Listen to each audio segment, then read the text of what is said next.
Hello and welcome to another episode of Canadianish Comedians. I'm Julie Betts. And I'm Laura Toogood. We are so excited to be speaking with the phenomenal Lisa Merchant. Thank you for taking the time out of your busy day to be with us today. Hello, Lisa. Hello. No, thank you for having me. Gosh, it gave me a reason to put on pants. Oh, we love when people put on pants around us. Yeah. Especially in public. Yeah, exactly. Yes. I hope you don't mind, but I'd like to share a little bit about you. I'm going to condense it quite a bit because we'd be here all day if I had to talk about everything that you've done. Well, because you just never stop. Right? No, you can't, because then you die. Yes, true that. True. So you're a highly sought after improvisation instructor, facilitator, and performer.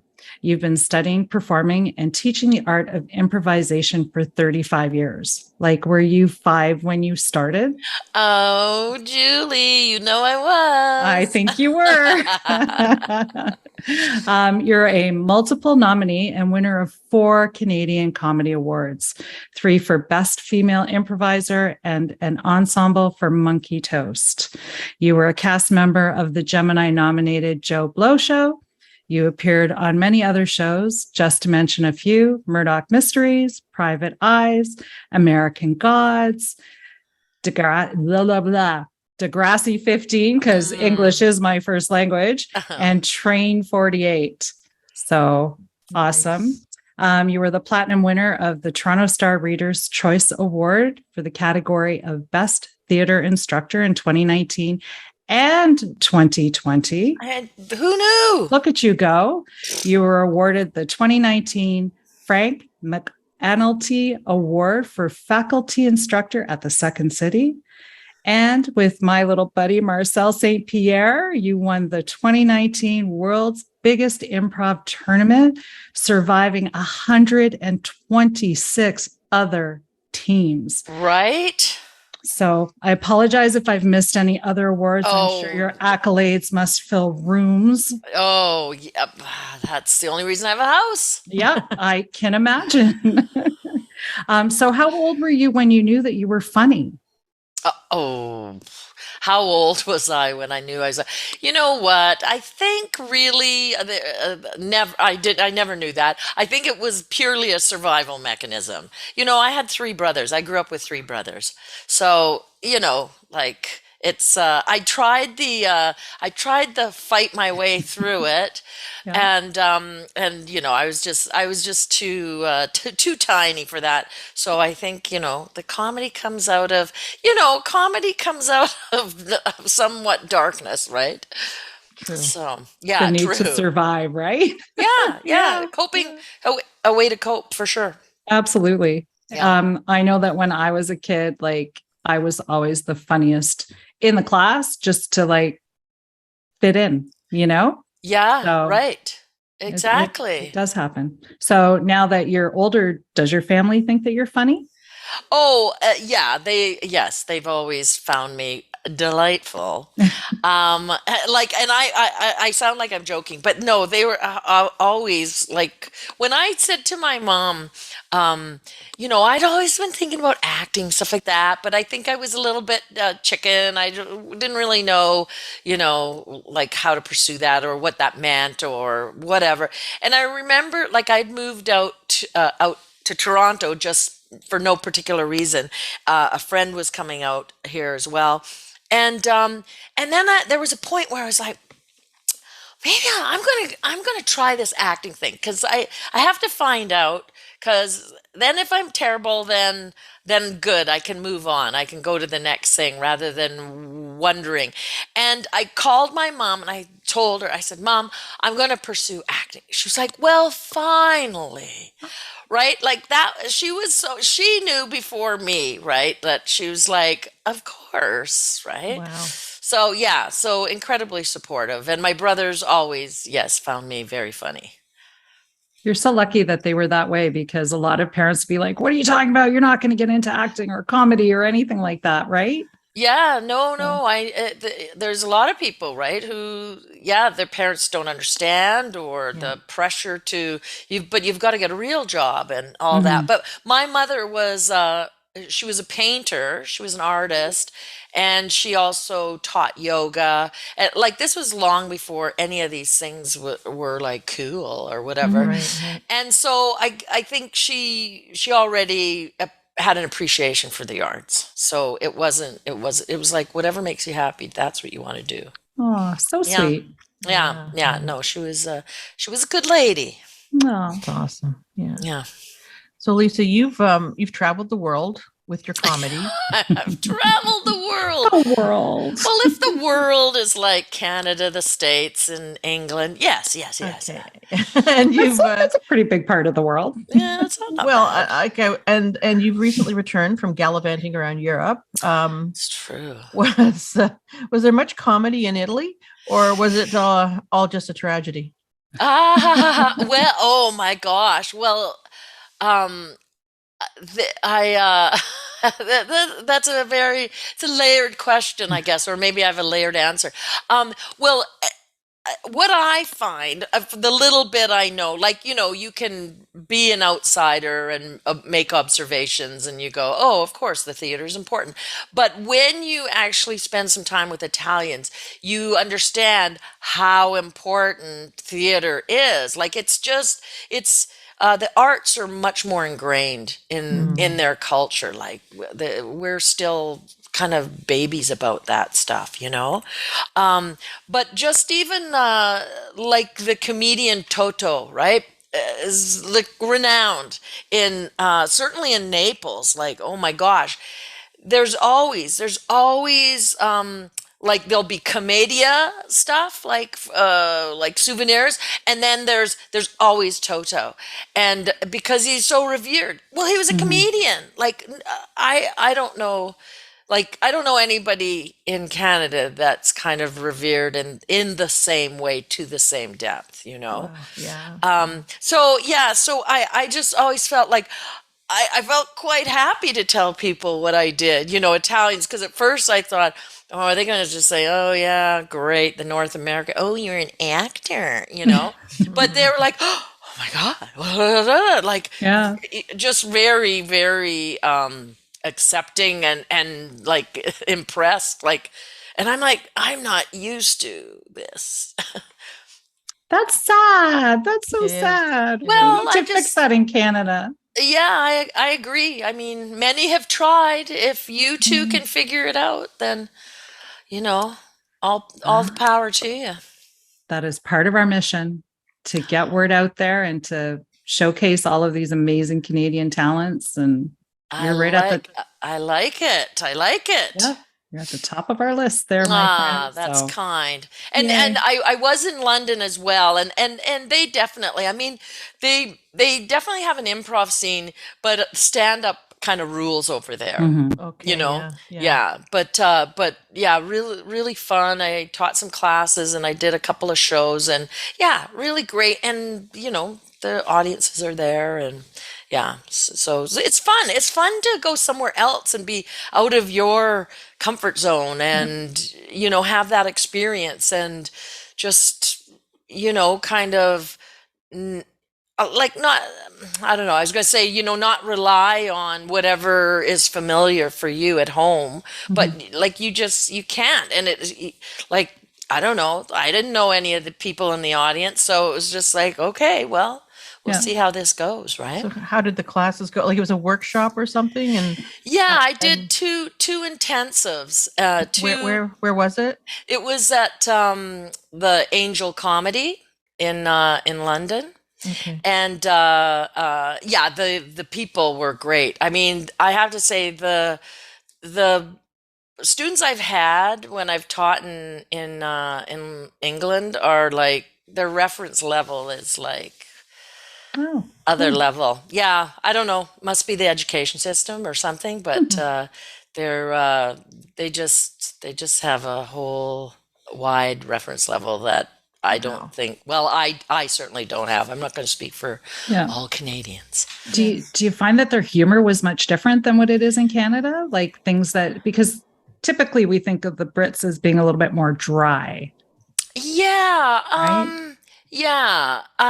They're very witty. I would say the difference is, or that what I've seen so far, is the difference for me when I was teaching was they're very, very word clever, very word play. And so the big challenge for them was getting them just to sit in that character, and because they had great characters, and they, oh my God, they could do the different accents from all the regions Oh, cool. in England, which was awesome. So I think the big difference was they thought, oh, they had to tell the story, or they had to know where the story was going by telling it. And I was like, don't do that, but just be the character. And then when they made that shift, it was like brilliant, just brilliant. Nice. Yeah. Very cool. Yeah, it was interesting. It must be very different than teaching here, because you do teach at a ton of different schools. And like, where do you teach? You teach at Humber. You teach at SoCap. Are you still teaching at Second City? I will be again. I stopped last December. I did my last Second City class online. I was like, I can't teach online anymore. I just don't want to. And then, so I was just waiting for the new building to be open. So at the end of November, so probably the beginning of 2023, I'll start teaching with them again. Yeah. And what motivated you to start teaching? And what do you find rewarding about it? What motivated me? I guess because when I started through theater sports, which was down at Harborfront many years ago. And, I'd was taking Second City classes at the same time, but it just wasn't like it is now, right? Where there's just like a billion classes and stuff. And, but theater sports, so I was kind of more aligned with them, and they asked me to start teaching. And so they kind of gave me my training, and then Second City asked me if I would come teach with them, and I just really liked it. It was I think one of the most exciting things initially was that teaching was like learning improv all over again, because it was like, oh, how do I articulate what I knew how to do instinctively, but I didn't. It was like, I don't, how do you tell somebody that, right? If you can't tell somebody that, then how can you share your knowledge, right? And teach. So, and I really dug that. And I mean, it's sort of, I guess it's like, my little piece of it is I get so much out of it. I love getting people hooked on improv. Like, so so it's like, maybe it's selfish why I teach, because I enjoy getting people excited, even if they don't want to be improvisers, even if it's just like they just want to be a little more creative, or they just want to have something lighter in their life, or something fun. Like, I think that's so great. You're great, honestly. And it's because of people like you that the art just continues to grow and grow, right? Oh, well, I hope so. I hope, think so. because I always say to my class, I'm like, I believe improv can save the world. I think you're right. I think agree. improv actually saved me. Me too. Yeah? Yeah. Oh, yeah. absolutely. Oh, yeah. We met in 2015 at Improv. Oh, is that right? That's Yeah. how you, That's how Julie nice. met. Yeah. And it's made a huge difference in my life, like even corporately. So I have a full-time job, and my boss not that long ago, maybe a couple of years ago, said to me, she's like, "You're different." And I'm like, "What do you mean?" And she's like, "You just seem so much more positive and happy." And, because I was always the one that if I didn't agree with something, I would be the one that would speak up. So it was always like, "Oh, Julie's just being negative and blah, blah, blah." And it's like, no, I'm not being negative. That's okay. Is that Rex? So you're kidding. Is that Rex? That's one of the Rexes. Sorry. Oh, so cute. Don't be That's sorry. Mary. That's Mary. Aw, She's she's my beautiful. senior manager here. Awesome. Aw, Awesome. Um, Office so assistant. cute. She's giving So you kisses. she's Aw. always she's a real little sweetie. Beautiful. But okay, so just back to that. So Mhm. your boss was like, "Oh, Julie's always going to be the hard case. Yeah, She's going to bring up why this can't work or exactly.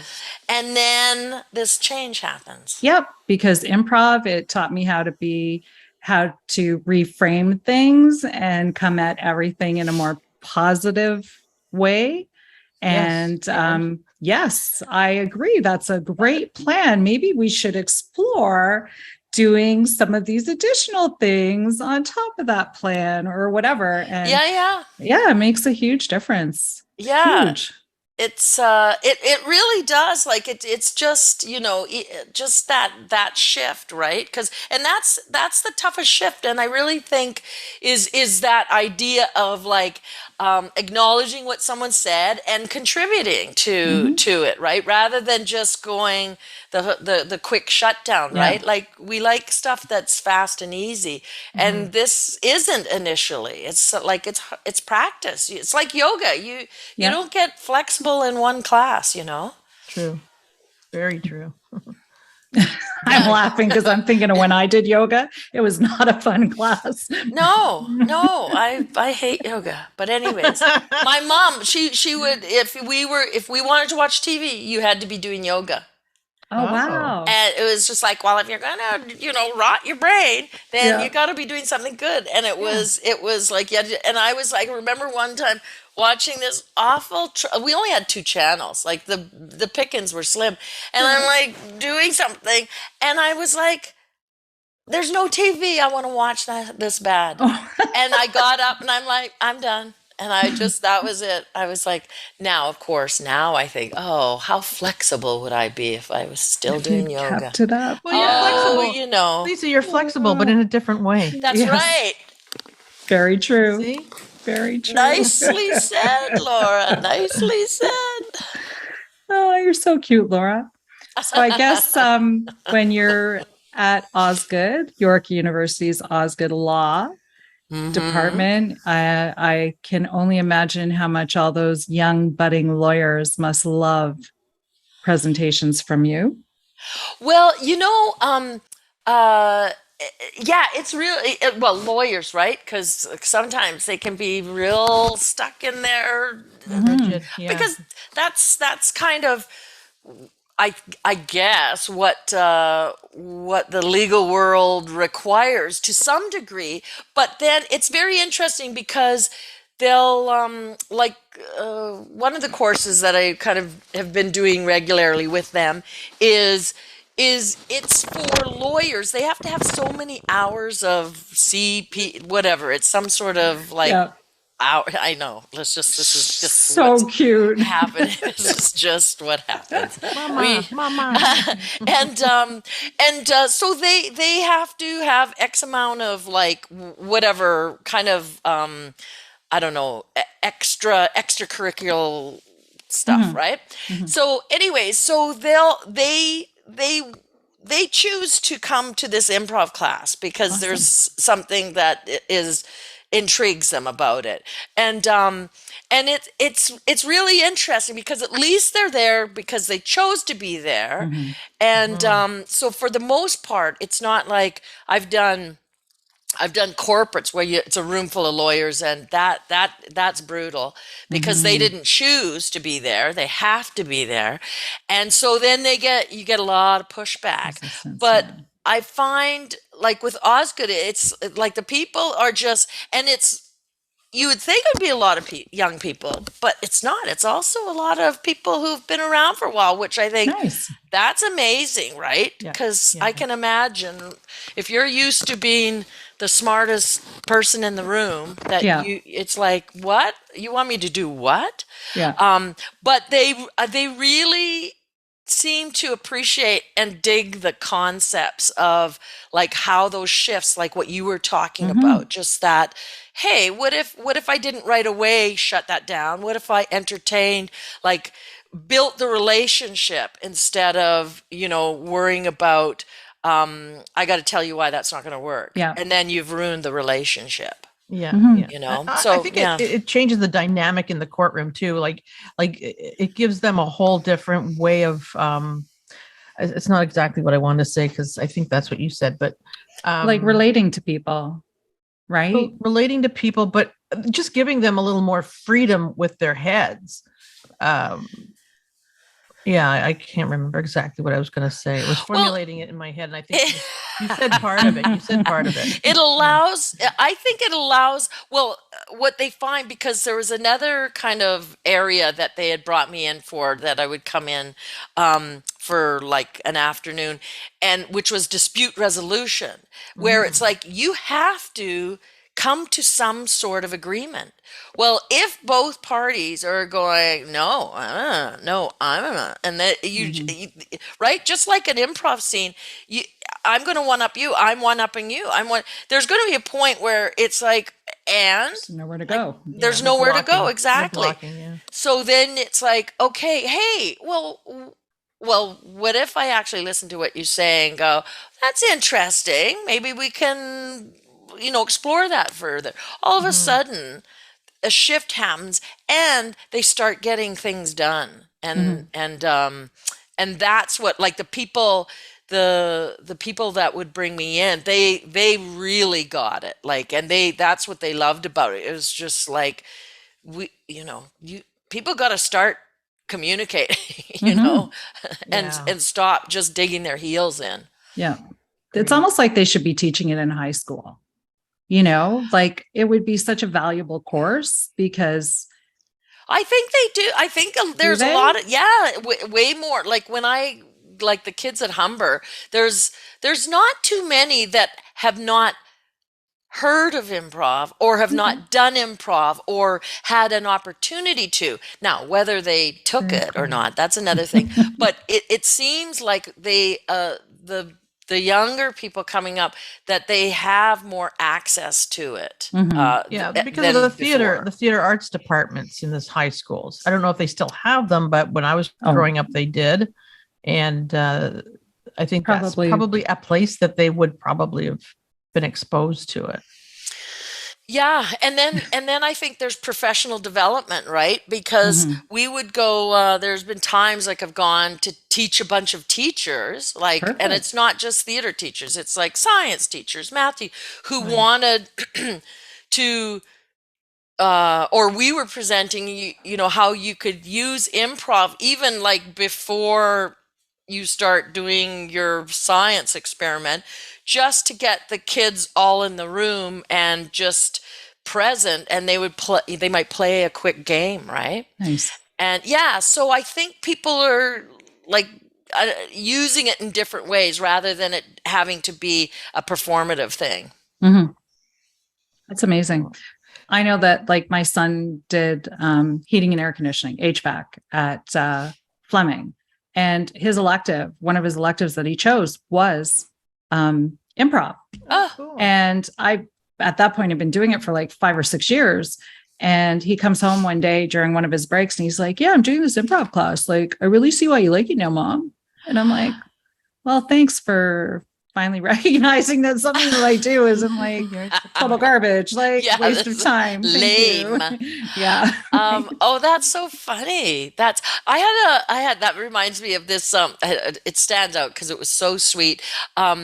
This young guy who was taking improv, and then I don't know, maybe it was a year later, 2 years later, this older gentleman, he's taking the class, and I'm like, because the last name, there was something unique about the last name, and I said, geez, I had a young guy, a couple years back or whatever, who has the same last name. He goes, "Oh, that was my son."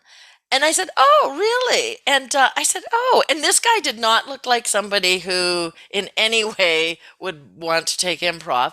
And I said, "Oh, so now you're taking it." He said, "Well, I thought it would be good to take it, and we would have more to talk about."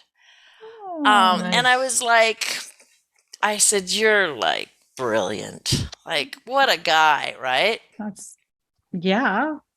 It was like, I was like, wow, that is like the nicest thing I've heard. Yeah. So that was pretty sweet.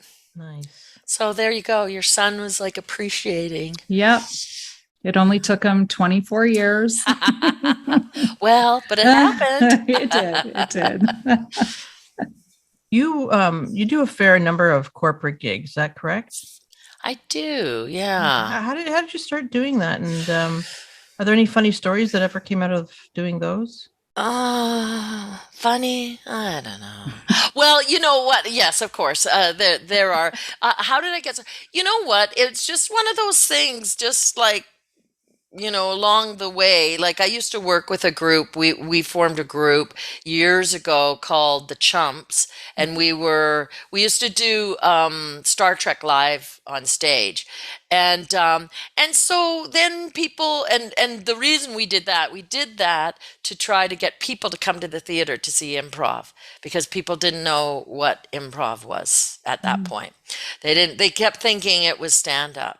And so we would go, our whole genesis was, hey, what can we do? What kind of show can we put on that will get people in the seats? Then once we have them there, we can say, well, if you enjoyed that show, stick around for the improv. And that's exactly what we did. So Star Trek, some of the guys in the group were like, well, it's Star Trek. And I was like, I don't even know what you're talking about. It was like old Star Trek, and I'd never seen a show. And then we started doing them, and honestly, we could still be doing them. It was like packed. People would dress up, and it was crazy. Wow. But that got us, we built our improv audience out of that. And then people would go, oh, do you do corporate? Oh, do we come into our company and teach us blah, blah, blah, blah? And it kind of started there. And then so then Second City has a whole division. They kind of started doing that as well. And so I started doing it with them, and I used to do it with Bad Dog, and just that kind of thing. People understanding. I think enough people had taken improv classes over the year, and realized how helpful it was to their, bring it back to whatever their personal life or their work life. And And then like corporate, I get, but something that I found quite curious was the fact that you, for a couple of seasons, you worked with the Canadian Olympic team. What type of work would you have done there, and why? And why? Because why wouldn't you work with the Olympians? Well, actually, I had in one of my classes years ago, this guy who was taking my class, and I was just like, he was always like ready to go and very bright, and he was always like, if I was like, okay, I need a volunteer, he'd be up, and I was just like, wow, this guy's great, right? Because it was like, brought energy, and he was there, and so I forget at one point, I don't know, maybe we're playing Make a Story or Dr. Noto, I don't know, but he's always standing very, very, like erect, and his hands were always down. And I said, wow. I said, you stand like you're ready to jump into a pool. Like you are so straight. And he kind of smiled and didn't say anything. And I was just like, wow, you're always like, I'm going to dive. Well, then I don't know how much later, I was like, I find out, because he's Mark Tewksbury. He's an Olympic swimmer. I didn't know who he was. I said, did you were you in a jean commercial, like Bugle jeans? And he's like, yeah. And that's why I thought I recognized him. Then I'm like, oh my God. Anyways, we became good friends. And he really, like, he was going to take one level because he was working on this solo show, and he just thought, this might be a good thing to do. And he ended up going 5 levels with me because he just got so much out of it. And he's the one who brought me in. And the reason was because, well, he did the first time, and then Marnie McBean did the second time. Because he because they had a lot of young hopefuls going over, and he said they're so focused on what they can do. So as soon as they're somewhere else, and it's like, oh, the food's different, or our lodging, something's weird, like they're not as adaptable as they wanted them to be, because it's all of a sudden they're in another country, and they're and all this stuff. And so it was just to come in and look at, being flexible, and what that means, that you have your expertise, but you still have to be fluid, Yeah. And so it was really interesting opportunity. I really appreciated that he brought me in. Nice. So nice. And like, I would think I would just be like, mind blown that being invited to like work with these young people that are representing Canada at the Olympics. Like, what a kudo. Right? Like, I was like, this is amazing. Yeah. Yeah, I was very honored. Because they're so disciplined in other ways. Yeah. Not yoga. No. No, I don't think so. Maybe the gymnasts. I don't know. Maybe they could do that. So funny. So I know you already talked about the Chomps. What is your favorite improv group to work with? So not to throw anybody under the bus, because you didn't mention them, but no. I you know what? Favorite group. I don't really perform with a group per se. It's kind of like, now shows are, well, at least the shows I do are like pickup shows, right? But and honestly, anybody that I perform with, I enjoy performing with them, because I don't know what's going to happen, right? Like I enjoy that. I love performing with new performers, and I love playing with people where you can just see by a look in their eye, like, okay, I know what we're playing here, So like when I play with people like Jan Caruana or Alex Hatz, he and I had used to do the Ethnic Eccentrics, just like it's basically his dad and my neighbor, and it's just like character improv, right? Yeah. Just like any of those shows, like just drop-in shows or whatever. Like Rob Norman, he'll all of a sudden he's like, "Do you want to come do a set with me?" I'm like, "Yeah." Perfect. Like, it's so fun. Yeah. So it would be really hard to say, "Oh, this person's my favorite." Yeah. But there's many, like Monkey Toast. I loved working. We'd have a variety of people, like we were kind of, a lot of the people there like had been doing improv for a long time, so it's a whole different kind of way to improvise, I think, or a different vibe, just because we have history, I miss Monkey Toast. I know. I hope David Shore brings it back. Yeah, I do too. I mean, I know he's still kind of waiting COVID out. But also it's anybody who's produced a show, it's like, it's so much work. Yeah. We've heard that from a few of the producers that we've had on the show. So, yeah, no, go ahead. No, go. I was just going to say, you hit a wall. Yes. Yeah. Yeah. That's all I was going to say. What were you going to say? No, I was just going to go back to people that you've performed with. And I wish that I had recorded the night that you performed with the Coincidence Men, but you were with Paul Bates. Oh, yeah. Yeah. Oh, my God, Lisa, I tell everyone that was my absolute favorite all-time ever improv performance that I have witnessed. You guys were brilliant, brilliant. And I laughed. So I don't know if it's because I'm half Italian and it had to do with the Vatican and the Pope and the Nestle drink. And I was dying. Thank you. Entire performance. That was, well, thank you so much. That was a hoot. Like, and the thing was, like, Paul and I have never just played together. I think that was the first time we played together. And I sort of thought, because we've been, working together with the union stuff, with the teachers faculty at Second City. And he's, I'm the intern president, he's the intern vice president. And I was like, oh, maybe it'd be just, I was like, Paul, you want to just do it? And he's like, yeah, sure. And, and it was so fun. It was so fun. Brilliant. Like, you guys were running through the Vatican and like on this little stage. And I was like fully immersed. I fully believed the entire story.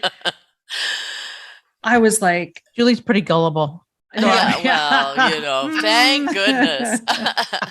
No, it was amazing. It was so fun. And Paul is he's so smart. He's such a smart guy. And I'm always like, okay, so I don't have to worry about any of the smart stuff. I'll just be a weird character, and that's gonna be it. Awesome. So it was so fun. Well, thank you very much. That was a real hoot. I wish it had been taped. I wish, because it should be out there for everyone to see. Well. And that's the sad part about a lot of improv, right? Well, it's bittersweet, things. Right? Mm-hmm. It's a beauty of like, you had to be there. Yeah. Yeah. It's like when I try to tell my children jokes. No, I'm just joking. Oh, yeah. No, don't do that. Just don't. No. Well, in the wise words of Jan Caruana, she said that Lisa always brings it. Always. Oh, that's high praise coming from her. Mm-hmm. My God, the wordsmith, Miss Wordsmith. Jan is so fast. Like, I was like, okay, good. She is so smart and so fast. Yeah. And I'm like, great. I can just kind of be a lumpy dum-dum over here. Like, oh yeah. That's so true. No, like, right. Like, I know, like, it's fun. And that's the thing, right? It's fun to play with people that you know well, because you can just go, I'm going to set this person up, because like for some people, I would never say, to sing a song, because I would never want that for myself. Yeah. But I'm like, I know Jan is going to like hit it out of the park. Right. Yeah. And it's just so nice to, when you play with somebody that's like so good and you're so familiar with, to just kind of, do that, and then just get to stand back and enjoy them, killing it. Yeah. Yeah. It's great. She posted I'm sorry, I'm going to she posted the funniest thing. Like, it was just a very short video of her doing the theater sports 40th, I think it was. Oh yeah. She was she not like a naked hula dancer tattoo or something? I don't know if you saw it, but she. No, I didn't. That sounds right. Yeah. Yeah. She just stood in front of the guy doing the hula, and it's like, whoa. That's hilarious. It was fantastic. So you participated in that, though, the Theater Sports 40th anniversary show? Yeah, I was up the first night. Yeah, their kickoff. It was great. They've done such a good job with promoting it and getting people, the different performers and oh my gosh, the host. Oh my gosh, I'm just blanking for the moment. Can't remember. Anyways, it was so fun. It was such a fun night. Yeah, really, really great. That's going to drive me crazy. Well, we'll Google it while you answer this question. Yeah, okay. I can do that. What was it like back in the early days of theater sports? Oh, it was, it was crazy down there it was crazy at Harborfront. We used to do theater sports in the Brigantine Room. I don't even know if that exists anymore. And we would have like, it would be sold out, like 100 plus people.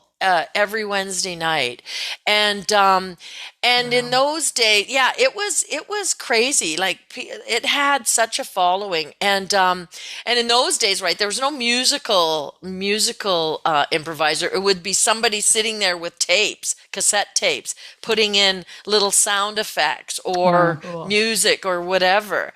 Tom Hearns, the host, was the host at Theater Sports. Fantastic. Anyways, oh, shoo. Um, it was so fun. You'd go down, and they used to do it where they'd play the Danish game, and that was like newer people who were just taking classes, and they would have a more experienced improviser take them through kind of like an improv exercise. So that would be like a little introduction to the audience of like, here's some people who are just starting to take classes.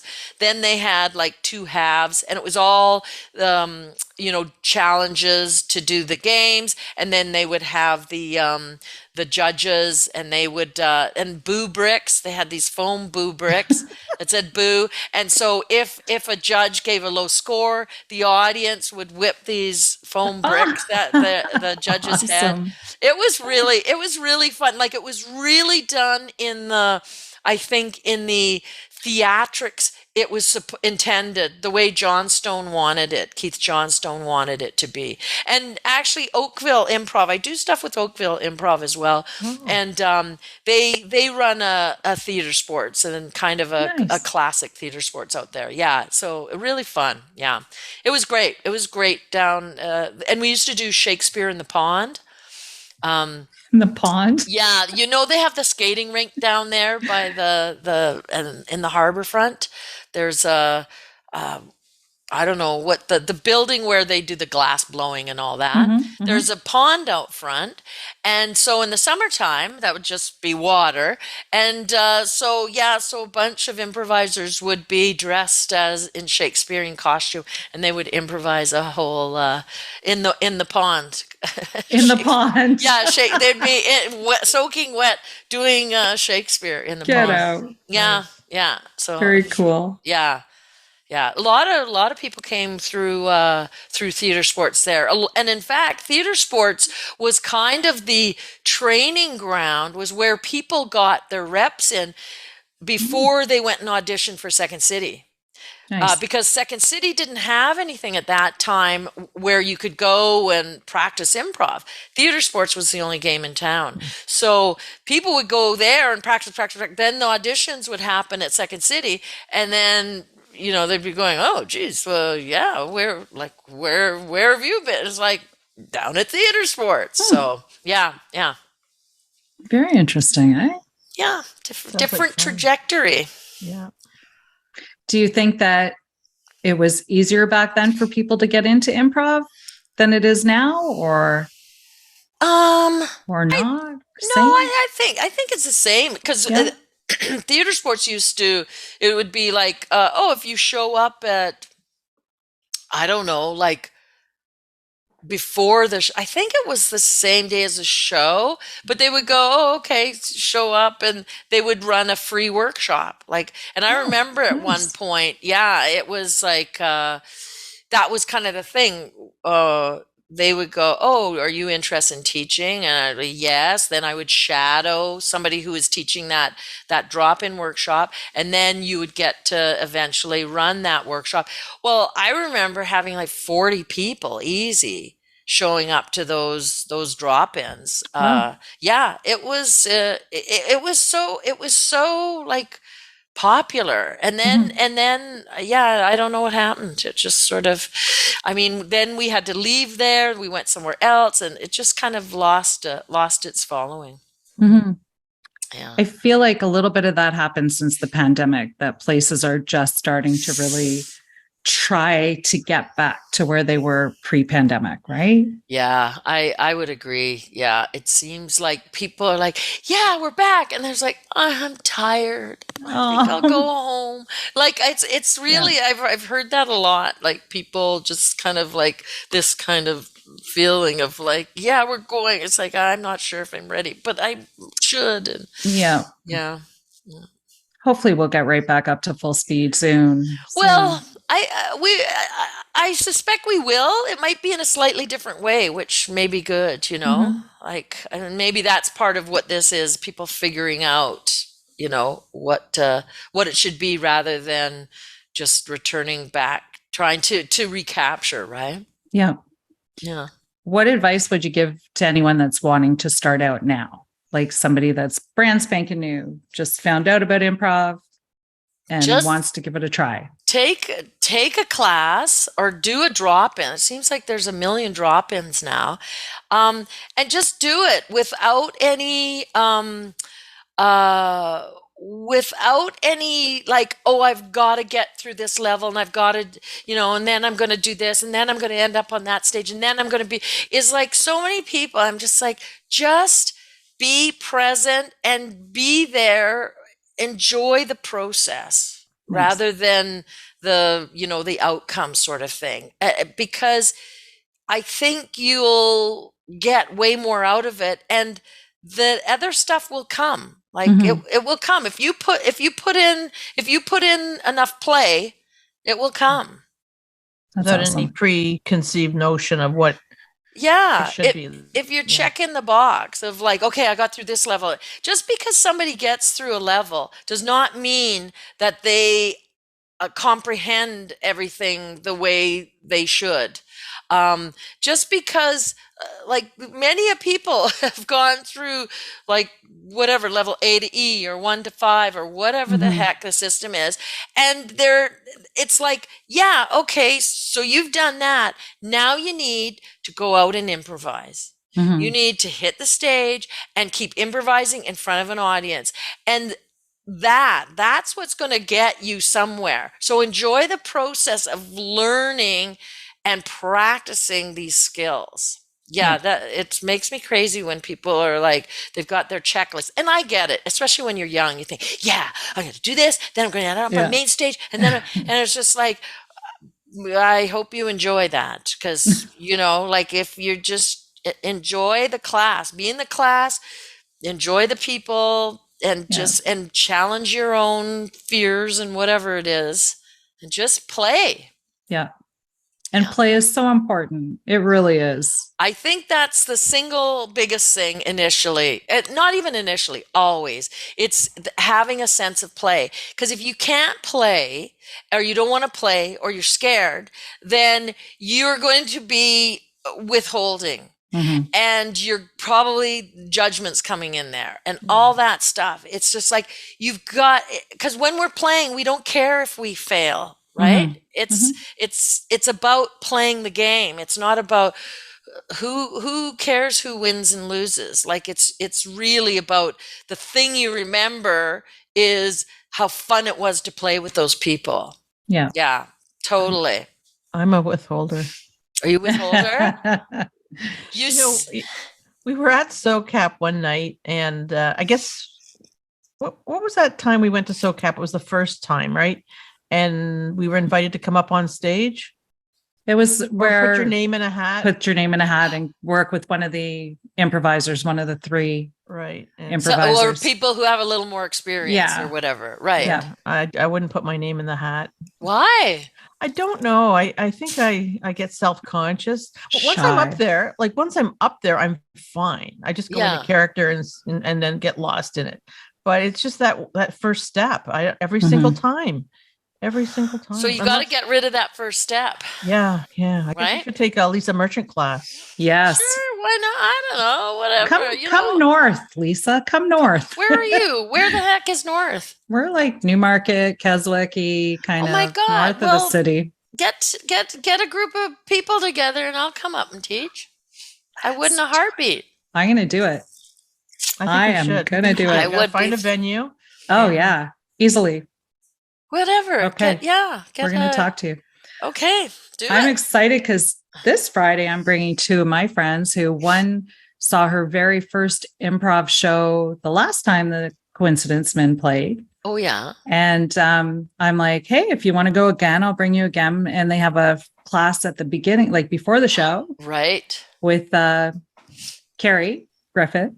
So I'm bringing her. And then I called up another friend who's like, yeah, like I kind of want to know what you do a little bit. And I'm like, come on down. So I'm bringing these two newbies. Good. So it's going to be a lot of fun to watch them. It's great. That's great, right? Like you get to introduce them to something fun.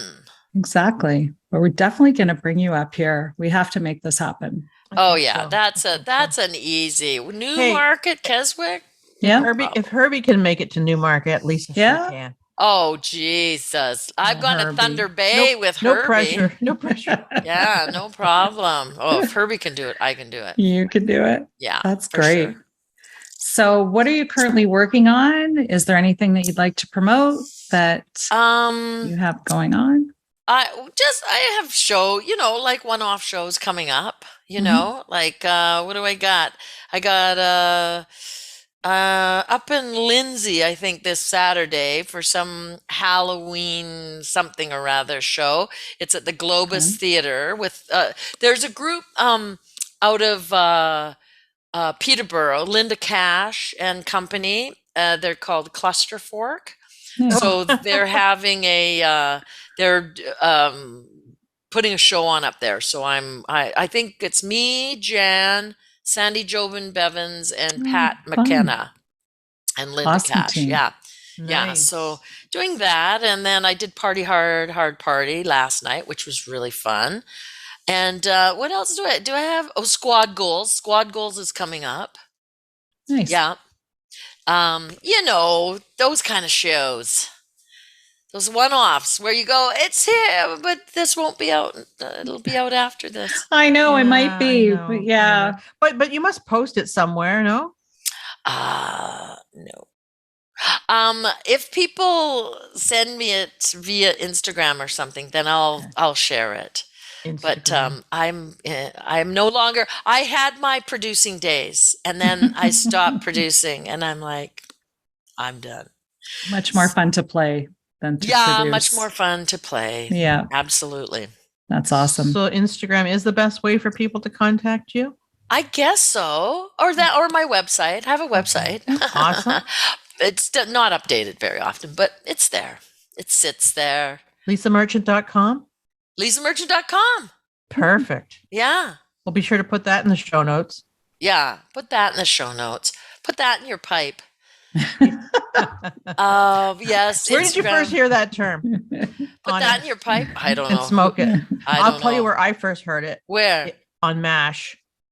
That could have been the first time for myself as well. We used to watch MASH. Just like stupid trivia in my head that I remember.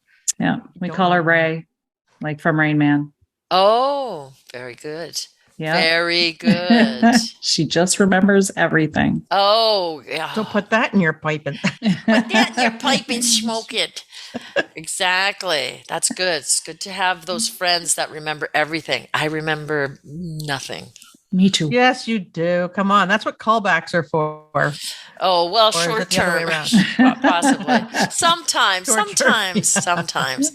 If that is an interesting thing. Some people are very good at that, but sometimes I find it almost annoying where it's like, okay, yeah, great, good callback. Some are good, some are annoying. You know what I mean? Yeah. It's like if it's too much, I don't know. We get it. It's a delicate balance. Everything with improv is, right? It really is. It really is. Yeah, that's true. I was thinking of a stupid callback, but I don't want to say it now. So put that in your pipe? No, right? No, I never overuse a callback. It was just like, I don't know. It had to do with Mark. It had to do with Mark Tewksbury. Oh yeah. But now I lost it. And his Barbie dolls. I was like, you're like stand like a Barbie doll. The hands always down, firmly by the sides. Yeah. I like your guys' logo. Thank you. Laura designed it. Isn't it cute? It is. It's really good. Canadianish comedians. Yeah. That's funky. We thought, you know what? Our Canadian comedians don't get enough recognition. And if this little podcast gives some more exposure to people who are out there and making us laugh, then that's the least that we could do. Oh, that's nice. And that's it's a fun thing to do with a pal. Absolutely. Yeah. Too, right? Definitely. That's cool. We have that in common, I guess, the comedy thing. The comedy thing. The comedy. Yeah. Yeah. Well, thank you so much for your time, Lisa. We both sincerely thank you for taking the time to be on our podcast. And we look forward to seeing you again and again and again and again and again and again and again. Absolutely. I love it. Yeah. Well, thank you so much. Thanks so much. This was really fun chatting. And we'll see you up here real soon. Yes. Oh, yeah. Just tell me when and where. We'll make it happen. We will. We definitely will. Thank you. Awesome. Lisa. Thank you so much. You're welcome.